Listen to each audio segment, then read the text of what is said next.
L'histoire des pionniers de l'écologie est fascinante et se déroule sur plusieurs siècles. Ce domaine d'étude, encore jeune par rapport à d'autres disciplines scientifiques, a émergé avec une prise de conscience croissante des relations entre les organismes vivants et leur environnement. Pour comprendre l'essor de l'écologie, il est essentiel de plonger dans les idées de ceux qui ont contribué à jeter les bases de cette science. Ernst Haeckel, biologiste allemand du XIXe siècle, a popularisé le terme écologie en 1866. Il a défini cette discipline comme l'étude des relations entre les organismes et leur environnement. Haeckel a véhiculé l'idée que tous les êtres vivants sont interconnectés, un concept fondamental en écologie aujourd'hui. Il a également réalisé des illustrations détaillées de la vie marine, mettant en avant l'importance de leur préservation. John Muir, souvent reconnu comme le père des parcs nationaux américains, a aussi marqué le développement de l'écologie. Muir a milité pour la protection des paysages naturels en Californie, notamment le parc national de Yosemite. Son activisme, ancré dans une profonde connexion avec la nature, a ouvert la voie à des mouvements de conservation. Il a écrit avec passion sur la nécessité de préserver les écosystèmes pour les générations futures. Aldo Leopold, écologiste et écrivain américain, a introduit le concept des « éthiques de la Terre » dans son ouvrage majeur « A Sound County Almanac » publié en 1949. Il a affirmé que les humains ont une responsabilité envers la nature et que la conservation doit être intégrée dans nos modes de vie.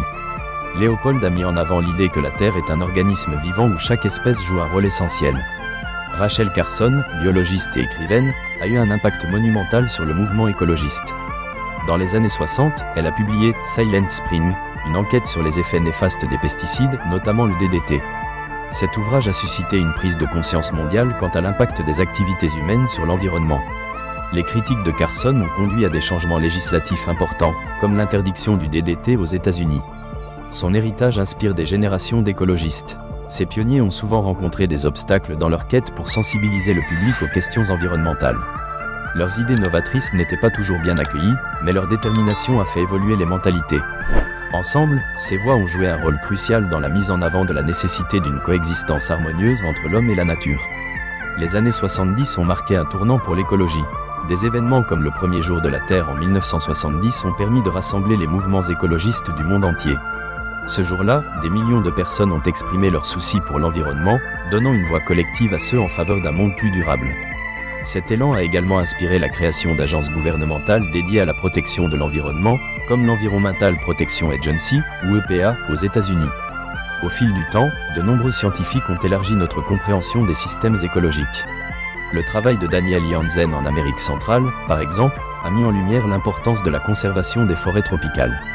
Jansen a souligné la nécessité d'une approche scientifique et pratique pour préserver les écosystèmes menacés. Aujourd'hui, l'héritage de ces pionniers se retrouve dans les approches modernes de l'écologie, intégrant des concepts de durabilité. L'importance de l'interconnexion entre les espèces et leur environnement est plus forte que jamais. Cette compréhension est ancrée dans les politiques de conservation à l'échelle mondiale. De nombreux mouvements écologistes continuent de s'inspirer des enseignements de ces pionniers pour faire face aux défis contemporains comme le changement climatique et la perte de biodiversité. Dans un monde de plus en plus urbanisé, il est essentiel de se souvenir de ses contributions à la science de l'écologie. Les préceptes de Muir, Haeckel, Leopold et Carson résonnent aujourd'hui dans les luttes pour préserver notre planète. L'histoire des pionniers de l'écologie illustre comment des idées novatrices peuvent transformer notre perception de l'environnement. Une prise de conscience collective est nécessaire face à l'urgence climatique. Les leçons du passé peuvent nous guider vers un futur où la nature est protégée. En conclusion, l'histoire des pionniers de l'écologie témoigne de la nécessité d'une relation respectueuse entre l'humanité et son environnement. Il est crucial de s'engager dans cette voie. La préservation de notre planète nécessite des efforts d'éducation, de sensibilisation et d'action. Les pionniers ont ouvert la voie, mais c'est à nous de poursuivre leur héritage d'espoir pour la Terre.